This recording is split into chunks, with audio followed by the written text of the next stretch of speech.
Hello, and welcome to this ARA webinar with staff from CPDA, the Council of Producers and Distributors of Agrotechnology, titled Adjuvant Advantage for the Sales Agronomist.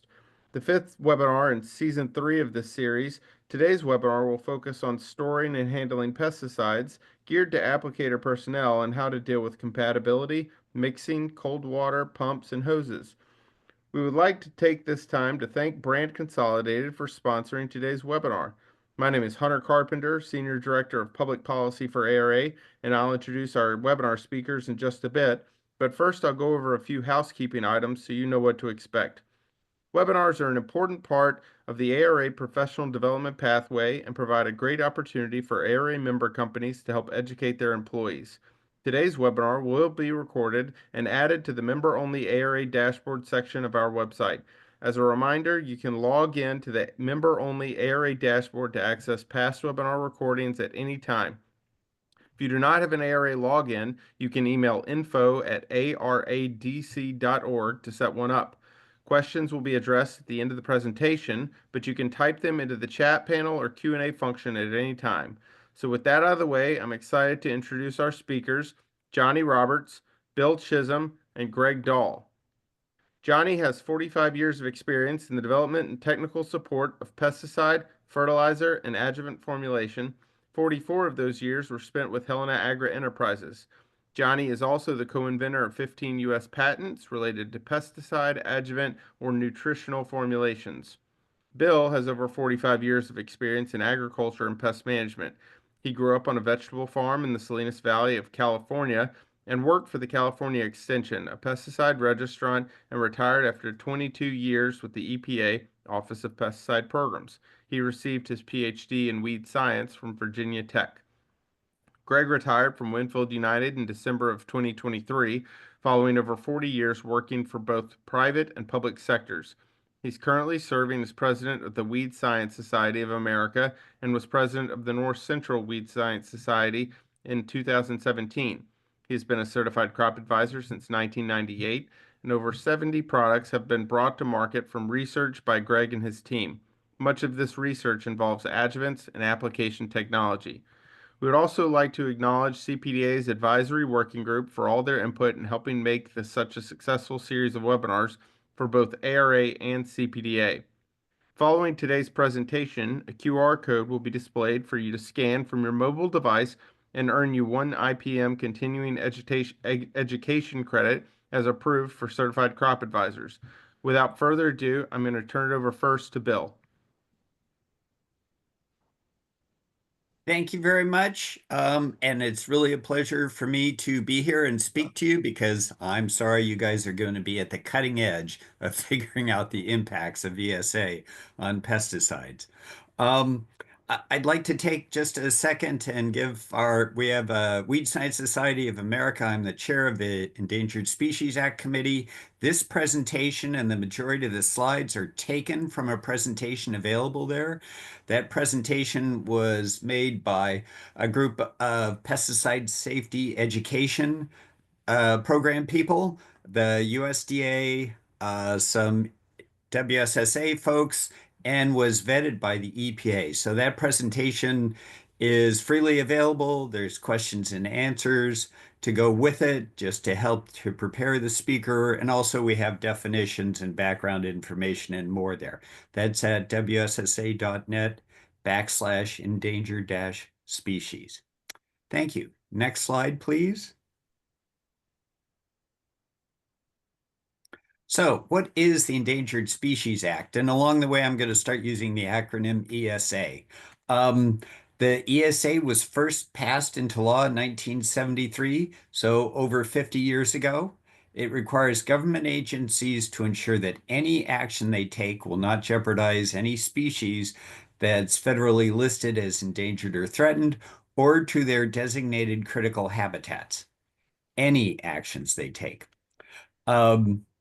As listed in the statute, the U.S. Fish and Wildlife Service and the National Marine Fisheries Service administer the Endangered Species Act. They are the ultimate arbiters of any decisions. For pesticides, the EPA assesses the risks and consults with the services, those two services. And together they decide if there's going to be any potential harm. If there is, the agency will modify the pesticide labels as needed to mitigate those risks. Next slide, thank you. Pesticide labels will be changing to protect these species and their habitats. New pesticides, brand new pesticides coming online will all be assessed for endangered species impacts. But the majority of these changes will take place during the re-registration because there's a lot more chemicals currently registered than new ones coming along.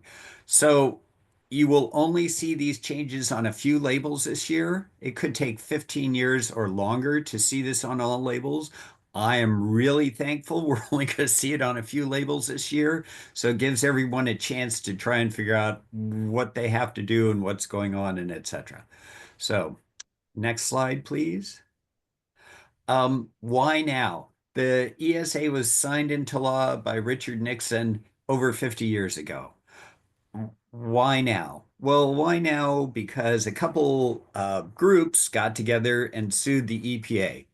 And it's called a mega suit because they listed over 1,000 products that this was going to impact. Over 1,000 products. So it's pretty large.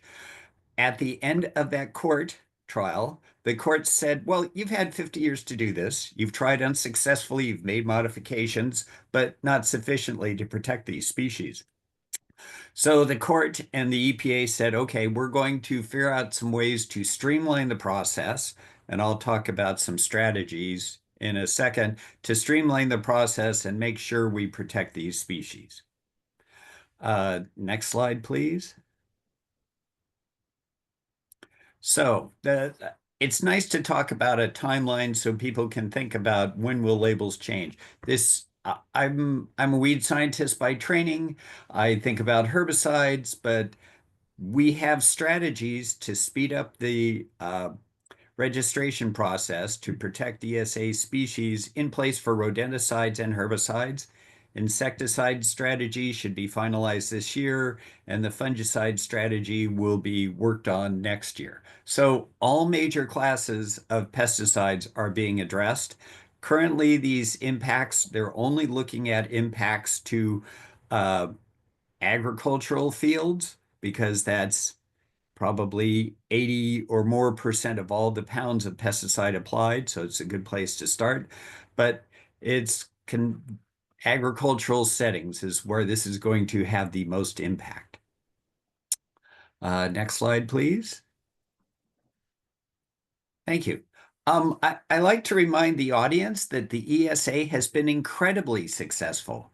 Over 99% of all the listed species are still alive, and 290 species have been delisted, have been removed from the list because they've recovered enough that the services think they can survive on their own.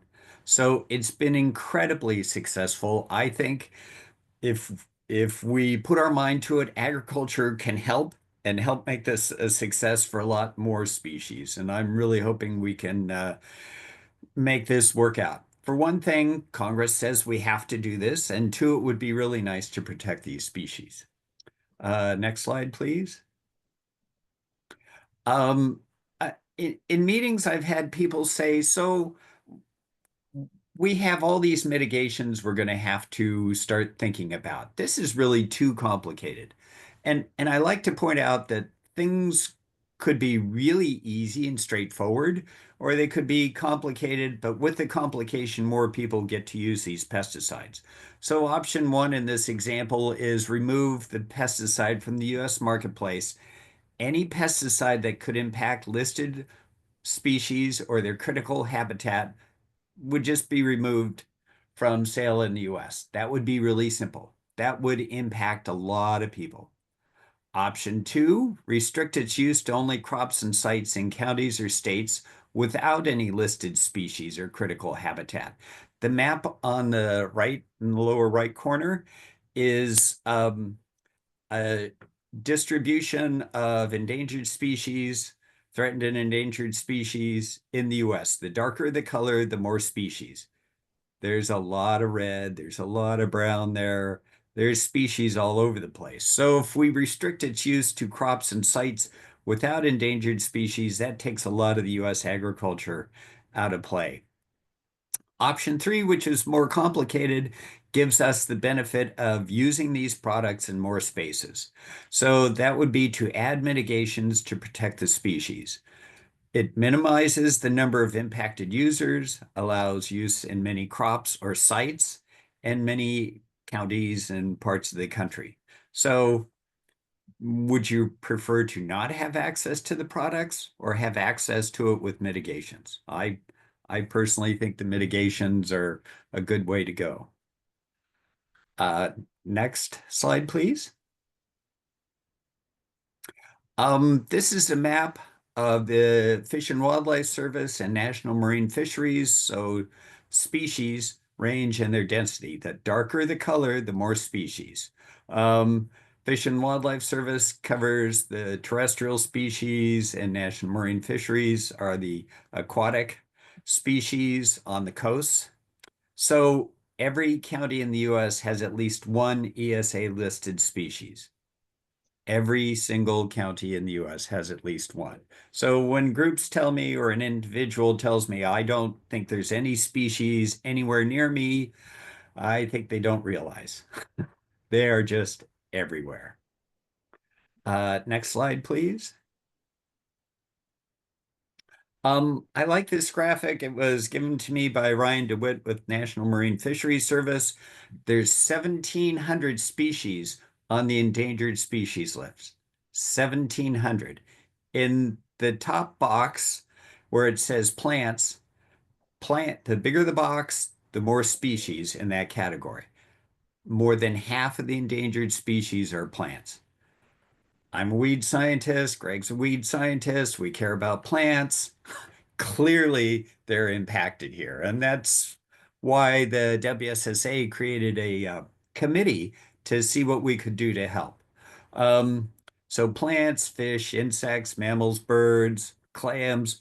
There's a huge number of clams. I never really thought about that. They could be impacted because if pesticides get into surface water, then they're going to be impacted. Snails, reptiles, all the way down to arachnids.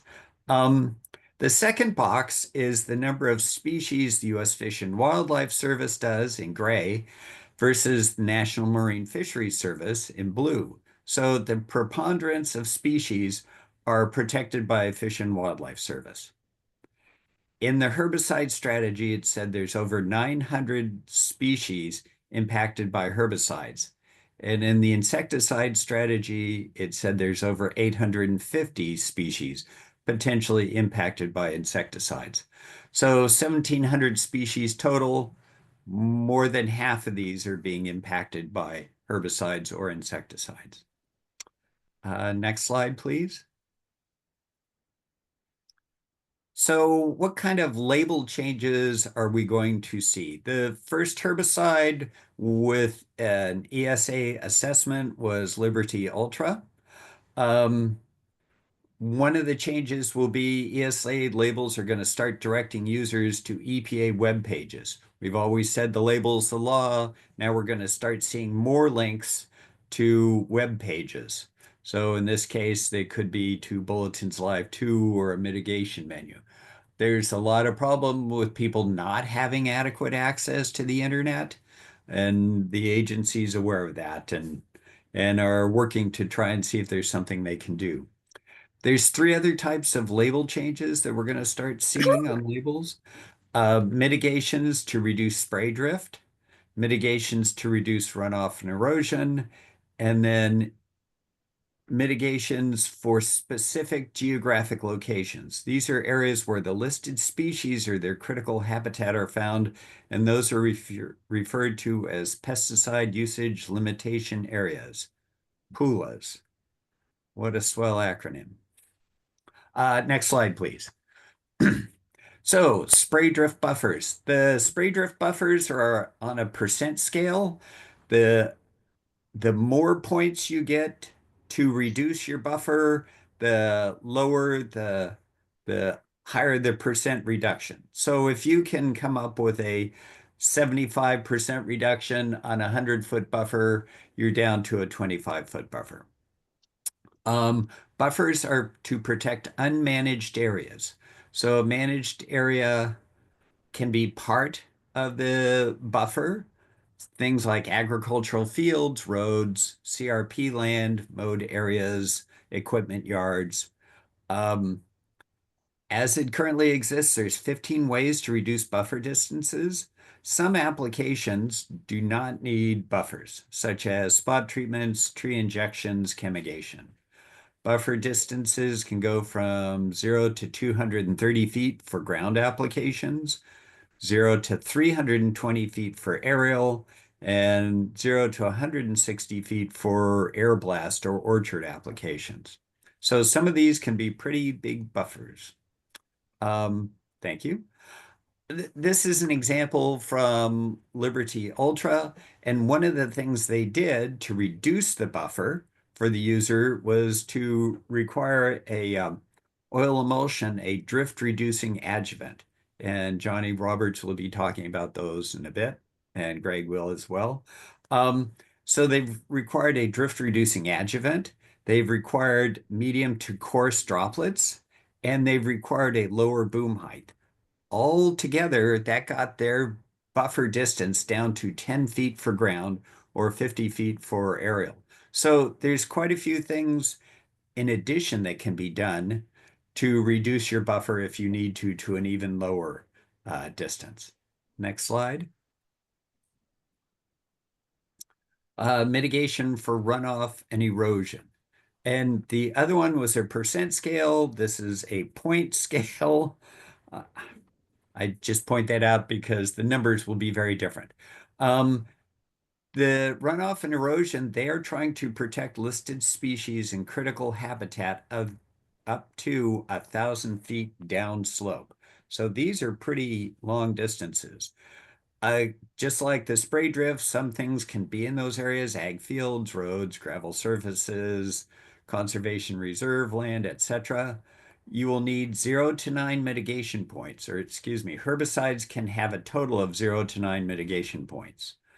There's 40 ways to reduce the runoff and erosion points.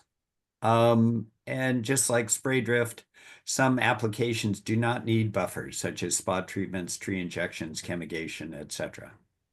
Next slide. Thank you. Because the EPA realized that different parts of the country have different soil types and rainfall, they came up with mitigation relief points. So in this map, if you are in the dark brown area, in the Western US, you get 6 points. So if you have an herbicide or insecticide that needs 6 mitigation points, you're home free. You don't have to do anything else. The light brown area is 3 points.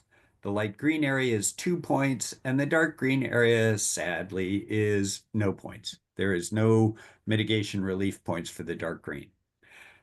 The number of points required will change depending on the pesticide and the crop. So for example, 2,4-D requires 3 points in some crops and up to 6 points in other crops. So you'll have to carefully, folks will have to carefully check their labels. Next slide, please. And then this last slide is talking about the ESA's, the Bulletins Live 2, or as they refer to it, BLT. And this is a picture of a pesticide use limitation area, or a PULA. This was an example taken for using dicamba in Lexington, August of 2024. If the field is in the pink area, there's additional mitigations you will need. When you go to Bulletins Live 2, you can click on and get if you click in the bottom right, you'll get a satellite view so you can figure out exactly where your fields are. And you can zoom in to figure out if your field is or is not in that area. If it is in that area, there's going to be additional requirements to protect endangered species. And in this case, for dicamba, it's a 300-foot infield wind directional buffer and a 57-foot omnidirectional infield buffer. And I think that's it for me. Next slide. Okay, thank you, Bill. Our topic today is very timely considering we're about to start another spray season. What we're going to cover is try to get some understanding of why does it seem like our application problems are increasing?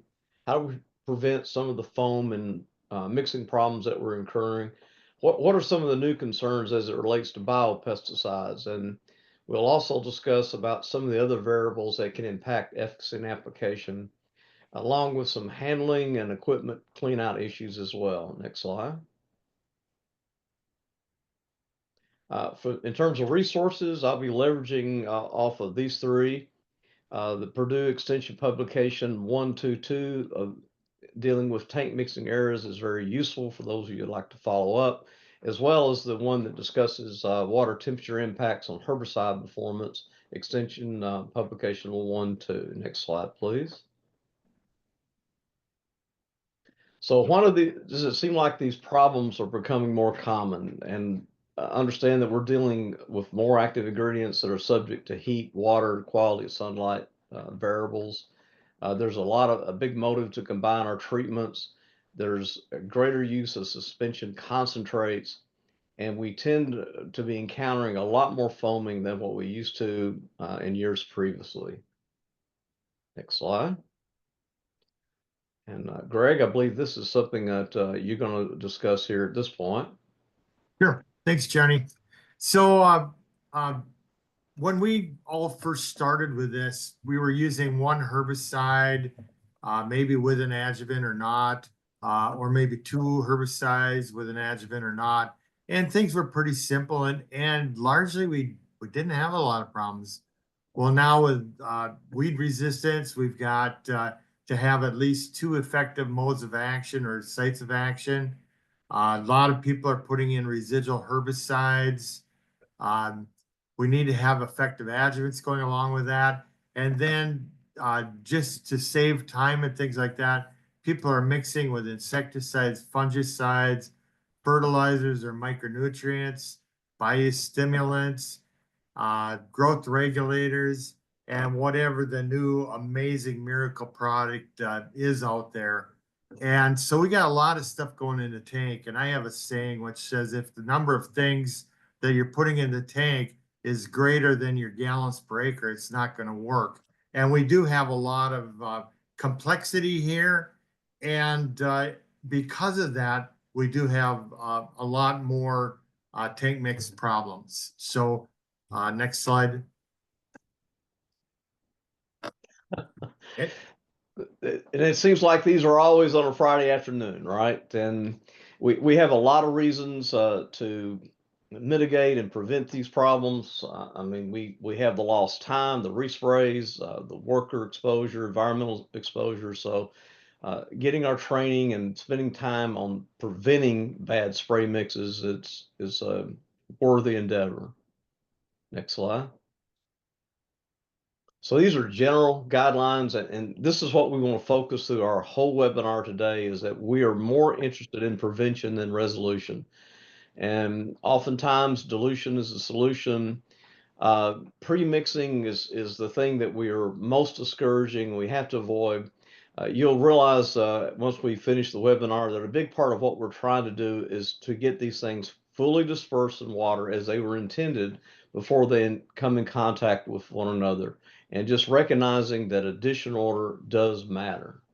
Next slide.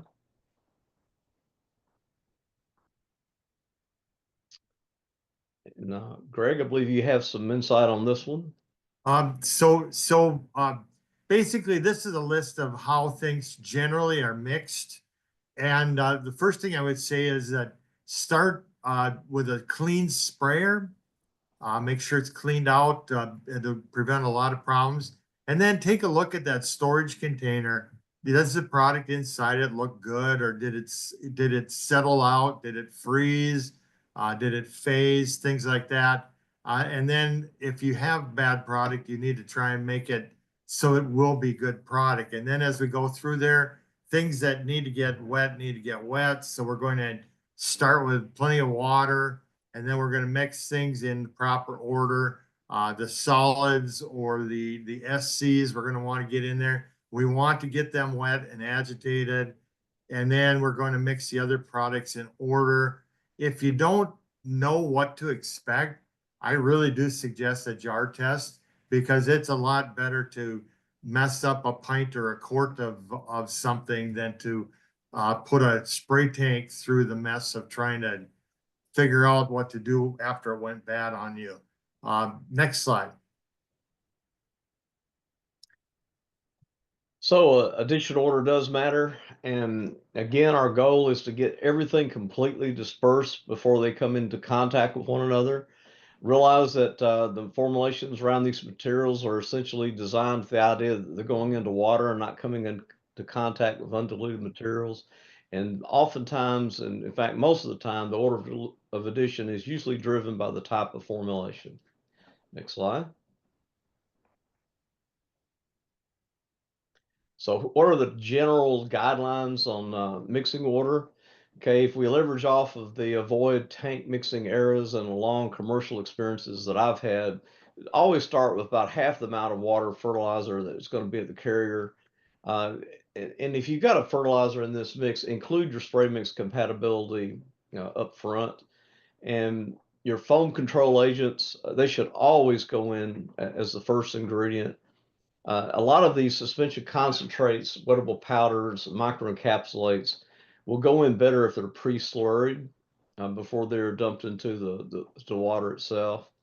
And as a general rule, your oil-based adjuvants and emulsifiable concentrates should be added last. Now, one thing I want to stress here is that these are not absolutes. To always refer to the labels, because oftentimes you have other products, particularly drift reduction agents, and even some pesticides that differ from this. So these are general guidelines when you don't have any instructions from the label. Next slide, please. Okay, this is a situation that we've had over the past few years, and we've actually finally figured it out. Where we're using SC herbicides, they're a solid that's suspended in the mixture. They want to go to the bottom of the tank, and so we had situation with mesotrione plus glyphosate or whatnot, and then as we move farther and farther south, the amount of atrazine that goes with this goes up. And so what we had was a lot of incompatibilities. People were trying to get this into the mix, and then they would add an oil to it, and it would just globber up, and it was a real problem. And we didn't have enough water, we didn't have enough time, and we didn't have enough surfactant. We eventually figured out that when we're adding the atrazine to this mix, the atrazine has a lot of surface area, and it was stealing a lot of surfactant from the solution. And so what we actually had to do is we had to add more water, and we had to add surfactant in first, and then we could put the mesotrione and the atrazine in there, and then they would actually mix. And then we were able to get things to behave themselves. So this is the problem here. And if we go to the next slide, you can see on the right-hand side, there's the same mixture, but we added some additional non-adic surfactant before we added in the herbicides. We were able to, with the extra water and the extra surfactant, make those two behave themselves. And then we were able to get a good, nice tank mix out of it. Next slide. Okay, and then this is another situation. This is one that has caused some issues, and I really like with this one to start with a very clean sprayer. I want that sprayer to be very clean, because when we mix these two products, and they're both salts, so they should behave, but they don't. And what'll happen is you can already see the Enlist and the K-Salt glyphosate are reacting and precipitating out. And this happens quite quickly. And so I don't want this mix to be mixed until you're actually able to spray. So then I want it mixed, I want it sprayed, and then I want that sprayer cleaned out right away. this will work very good. If you start clean and you end clean and you don't mix until you're ready to spray, this will work really well. If you have a problem and this stuff sits in the sprayer for 1 or 2 days, you're going to have a lot of salt in there that's not that easy to get out. And so a lot of it depends on knowing what you're doing and starting clean, ending clean, and being very timely with things. Next slide. So then another thing that I'd like to alert you to is that things take a lot longer to get wet and dissolve when it's cold. And so what we've got here is we had some spray grade AMS, and we had water that was either 90 degrees in temperature or 40 degrees in temperature. And when we put that spray grade AMS into that 90-degree water, it took about 6 minutes for all of that dry AMS to completely dissolve. When we put it into the 40-degree water, it took anywhere from 13 to 18 minutes to dissolve that same amount of AMS. So things take a lot more time when it's cold. And then one thing we do have here, we do have some retailers up in Wisconsin that on their first few loads at the beginning of the year, so the first loads will be going out in April or maybe early May. On their first few loads that they send out, they actually are heating the water before they put their mix together, and things behave a lot better. And then in 2 or 3 weeks, when the temperatures warm up, then they don't have to heat the water anymore. So that's something for you to consider if you have cold water, because you've got cold water, you've got cold chemicals, things like that. Things take a lot more time. So if you can heat the water up, it helps a lot. Next slide.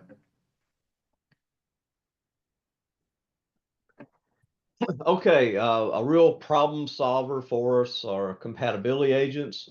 Their typical use rate is 1 to 4 pints per 100 gallons of water of the spray mix, but they're much more effective as a preventative, and you'll be able to work on the lower end of that use rate range if you use them before you add the other components. If there's a fertilizer involved, a compatibility agent should always be a part of that mix.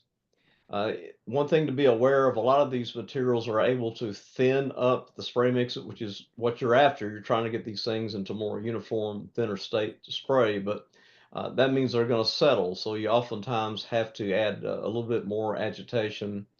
And then if you're trying to use it as a curative, if you've already got the something that's gelled or settled out in the tank, then you're going to have to use more agitation for a longer period of time. And then occasionally you'll run into these situations where you get a really hard pack. And the only solution there is, and you can agitate the tank all you want, it just won't break it up. Your only solution is to let this compatibility agent do its job overnight at least. Next slide, please. Induction sprayers, it's becoming very, very common to use these in both aerial and ground applications. The big issue here is that you induct multiple products at one time. We can't do that. That's when you run into all sorts of problems. Remember that our goal here is to get these things dispersed before they come in contact with one another. So allow plenty of dispersion time after the addition of each product. Some of these materials, some adjuvants may actually gel when they are put into an inductor and a small amount of water added.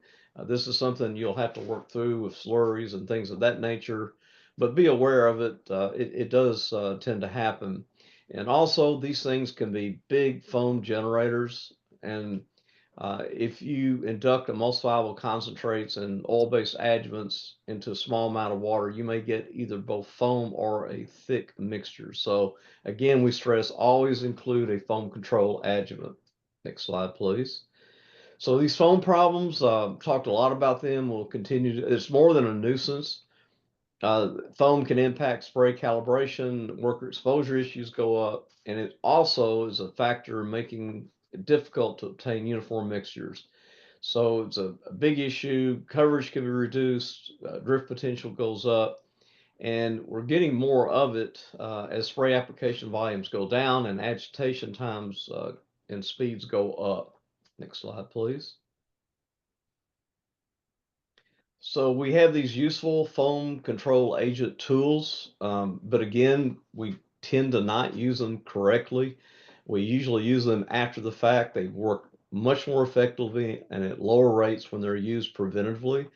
One thing to keep in mind is that oil-based adjuvants and emulsifiable concentrates tend to foam the least, but we're getting less and less of the EC concentrates.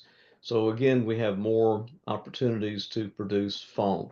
In some situations, specialized adjuvants that are based on organosilicones may produce a foam that requires specialized foam control agents. But again, using them preventatively becomes even more of a critical issue. Next slide, please. With bioscience and biopesticide products, we're in a whole different stage of the game here. We do know that their solubility, stability, and ability to reach the target pest can be impacted by a lot of these application variables. We know that pH is one of those variables. High levels of minerals, hardness, and silt can impact them. We are dealing with, in often cases, living organisms. So starting with water that has got chlorination in it can be problematic as well. Next slide, please. So general guidelines on reducing the application efficacy problems that can impact biopesticides.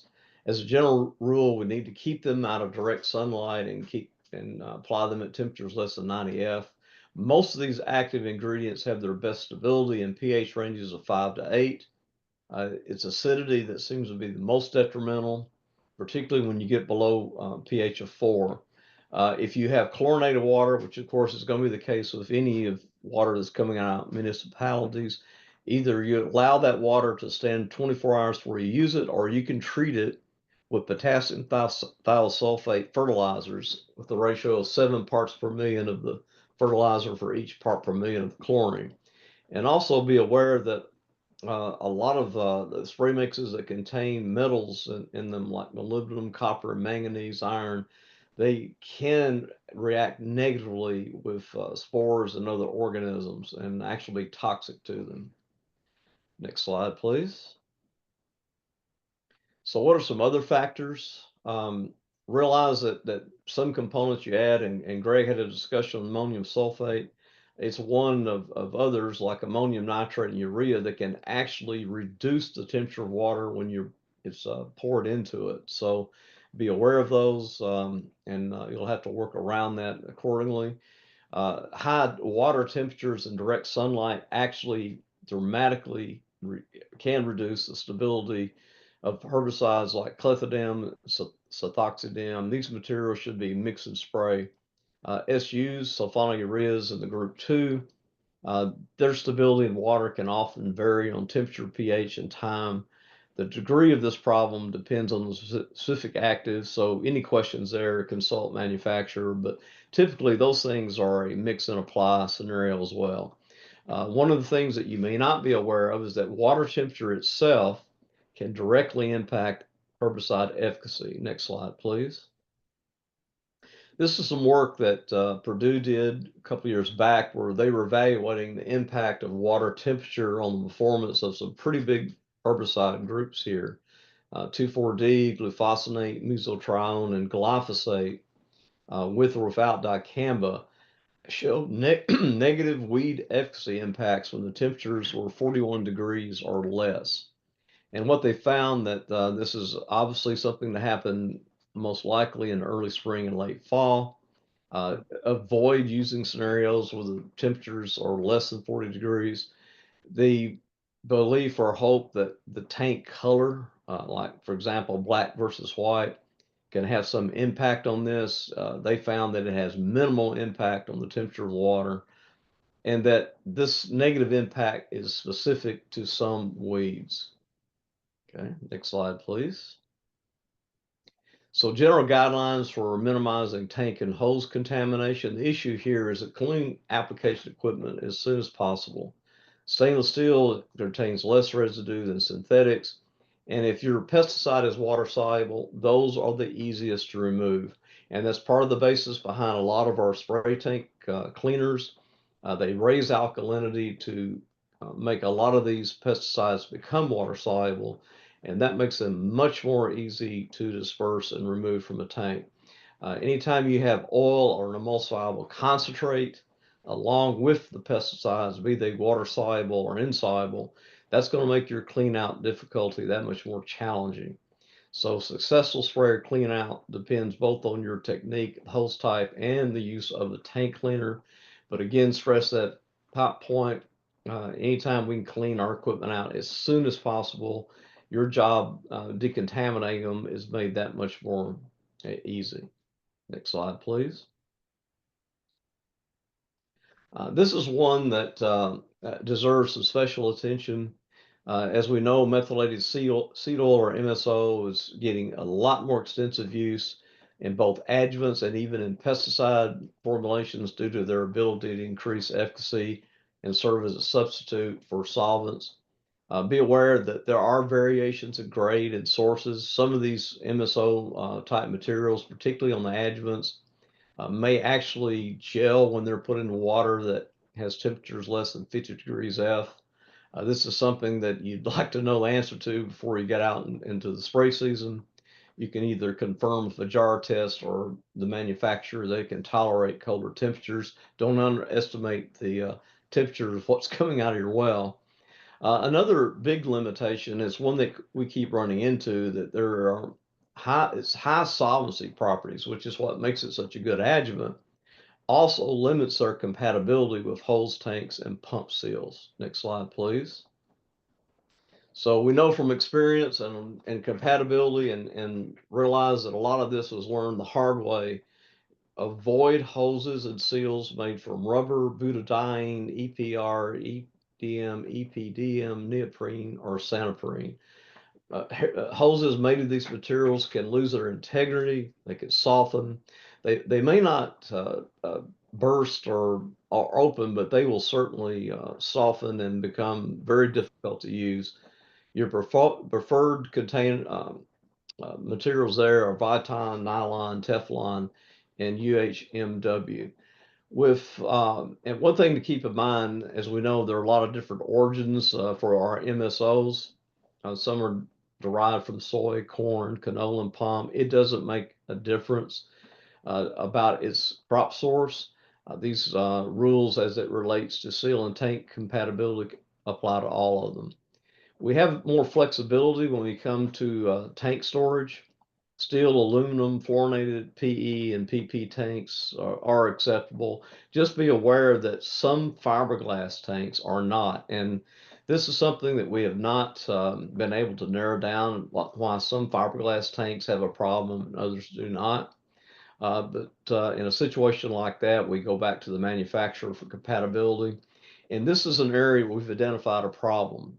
All of your tanks, your hoses, your seals, they have compatibility charts, either supplied online or directly by the manufacturer. And the problem is when you look into these compatibility charts, you'll see no mention of methylated seed oil or MSO.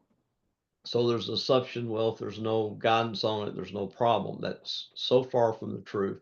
What you look for, if in your compatibility guides you see no discussion of MSO, then look for compatibility with either methyl oleate or biodiesel. Whatever applies to these materials would apply to MSO. So be aware of that. Avoid angry customers and applicators when you've caused some incompatibilities. Next slide, please. So I call this our spray application toolbox. Portable pH meters are cheap. Always have access to one. It's a great tool for managing a lot of these problems. Compatibility agents, foam control agents, those are important tools. Make sure you have access to those. Jar test, if you're in a situation where you do not have commercial experience, you have no guidance from the manufacturer, we strongly recommend jar tests. There's an old African proverb that only a fool tests the depth of a river with both feet. Your training, boy, keep that up to date. Um, things change. We're getting better guidance on it, but always don't assume that this training is out there and everyone knows about it.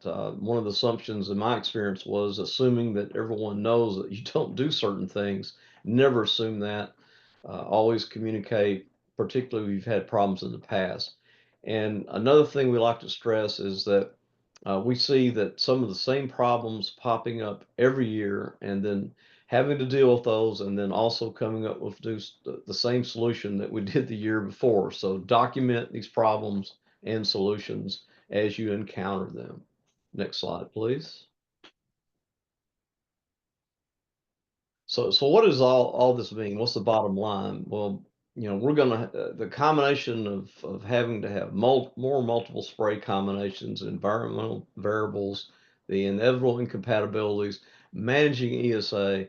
What all this means is that we're getting into a lot more complex nature of what we're doing, and it's going to become more so. There's no simplicity on the horizon, and what I like to stress with our ag retailers here and our agronomists who are in the field with these people, this increases your value to the growers.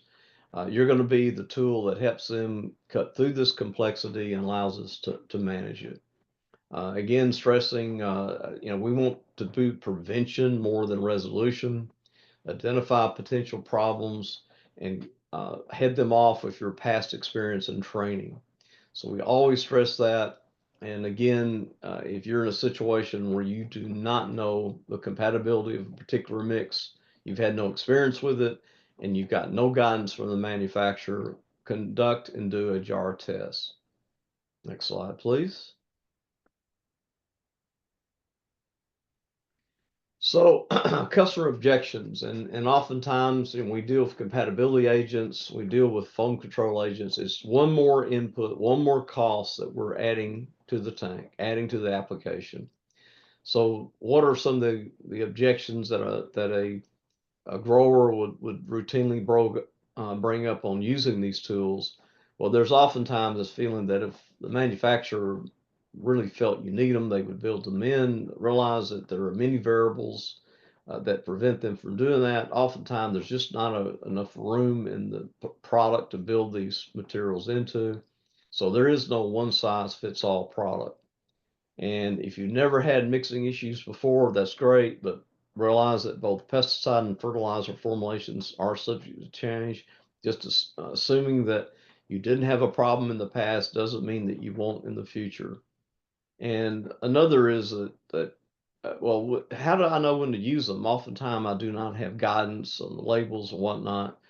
It's a pretty much a sure bet that foaming and getting pesticides to mix with liquid fertilizer are going to be a problem, and that there's such a reoccurring problem and predictable problem. Using compatibility agents and foam control agents up front goes a long way to making our job a lot easier. And you're adding one more input, one more cost, and we always argue that prevention of these problems is likely a lot cheaper than the loss of time needed to deal with them, along with all the various resprays. Next slide, please. And we certainly want to thank you for your attention. And like I say, the goal is prevention, not resolution. Fantastic. Well, Johnny and Bill and Greg, great presentation today. I know I learned a lot. I'm sure our audience did as well. We do have time for some questions. So I will be going to the chat first to read some of these, and we'll see kind of what y'all have in terms of answers, and we'll go from there. First question for Greg on handling cold product. How can you mitigate a shuttle or jug with frozen product or separated product, and what can be done? So first off, if there's certain products that can freeze and rethaw and there's no problem, there's other products that's a real big problem. So anything that as you're getting ready for winter, things that are going to likely have problems and not be able to be brought back really shouldn't be allowed to freeze. Having stuff that freezes, you need to warm it up. We used to not have a problem with the 2.5 gallon jugs doing that and shaking them up, and a lot of times we could bring them back. Now with these shuttles, There's a lot more material there. It's going to take a lot longer. You do need to heat them up, and then as they have frozen, they may have phased. So some things will settle, some things will go to the top. You need to mix that thing. So you need to recirculate it to get it to mix, and hopefully it will mix for you. Then you should be good to go. Thanks. Question for Johnny. As you think back on your years of technical service, what are the top 3 biggest mistakes folks make when it comes to compatibility and spray mixes? No question, the top mistake in the past and the one that continues today is pre-mixing undiluted chemicals with one another. It's often a temptation for the applicator to mix pure chemicals together in like a 5-gallon bucket and then pour that on top of into the water. And that is your worst case scenario. And routinely we deal with that. And again, stress how in rare occasions these products were always designed to go into water, not into another chemical. This question's for anyone. Would adding 0.5% ammonia solution improve the Enlist K-salt glyphosate compatibility? Not really. What happens is when the two herbicides dissociate, the potassium will join up with the 2,4-D and it will fall out. Now you're running into two things. One is the ammonia is not potassium, and so that actually will compete against the potassium. That's a good thing, but you're adding a whole bunch of salt in there to do that, and that actually is a bad thing. And so it's not really going to give you the what you're looking for. The biggest thing is to start with a clean sprayer. I have no problem with the AMS being in there, but it's for making the herbicides work better, not for reducing compatibility problems. And then get that thing sprayed out, and then get that sprayer cleaned out right away. That's the best thing you can do. And Greg, do you know how that retailer in Wisconsin was heating their water before mixing? I don't know. I don't know, but they told me that they were heating the water. So I don't know if they have a boiler system or just water heaters or whatever, but they were using hot water to do their mixing, and only for like a week or 2 weeks. Another question, interested to find out if there are any regulations or requirements for storage facilities. For example, are there laws which regulate containment within storage facilities, and who regulates that? So the answer is yes. You really need to go to each state because each state is going to regulate them differently.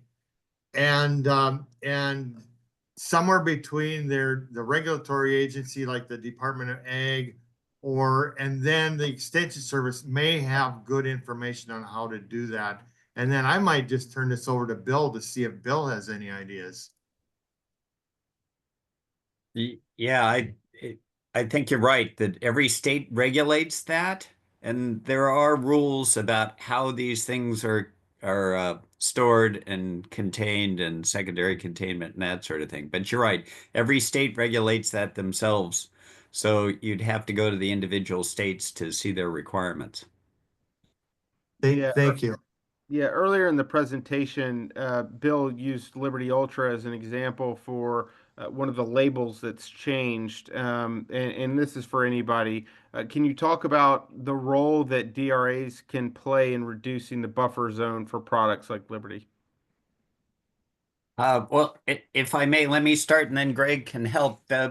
In the new herbicide strategy, they're giving reductions of 15 to 30% for drift reducing adjuvants in the buffer distance. So that's 15 to 30% is a pretty good reduction. And I'm pleased that EPA would consider this. I would when they came out with a strategy, it wasn't there, and we went. These things are being used on about 100 million acres or more in the United States, and they work pretty good. And so it was like, let's give the applicators and the growers something that they can actually do to minimize the drift off target. And these products do work quite well. Any specific considerations we should have whenever disposing pesticides, especially now with the new ESA regulations? So again, the rules are different for different people, but every state is going to be different. And then the commercial people are inspected a lot more, stuff like that. You want to know how to dispose of things. Some states will allow land disposal where you have to figure out the rate of pesticide and you can dispose it on non-crop land or something like that. Some states don't allow that. So you need to find that. And again, I would go to the same people. I would go to your ag department or the extension service. They should have information for you. Yeah, the ESA was silent on disposal of the remnants from tanks, the residue from tanks. So it would be whatever your state's position is on that. And one last question. This one's for Bill. Will the mitigation strategies for herbicides like Liberty Ultra be the same for use in vegetables or orchards as they are for row crops? In the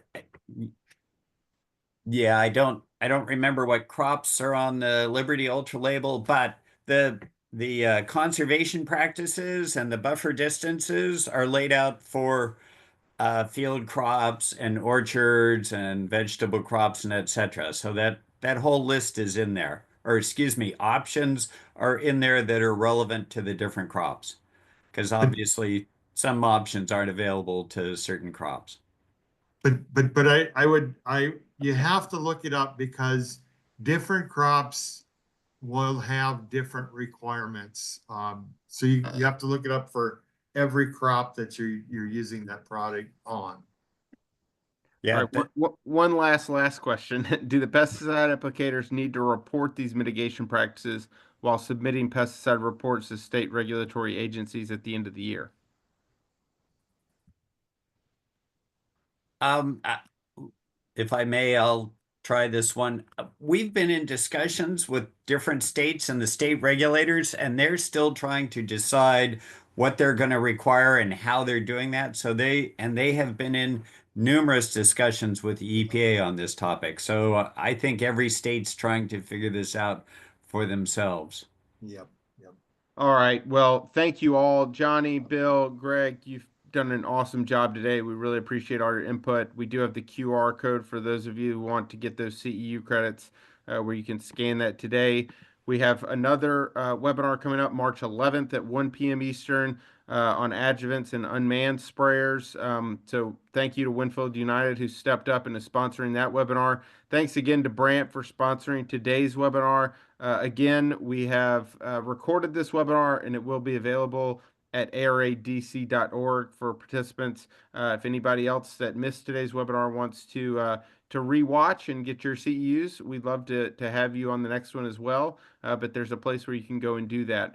So I'm going to leave this QR code up for just a few seconds before closing out the webinar. And again, join me in a round of applause for Johnny, Bill, and Greg. Great job today. Thanks, guys. Thank you. Thanks for your attention.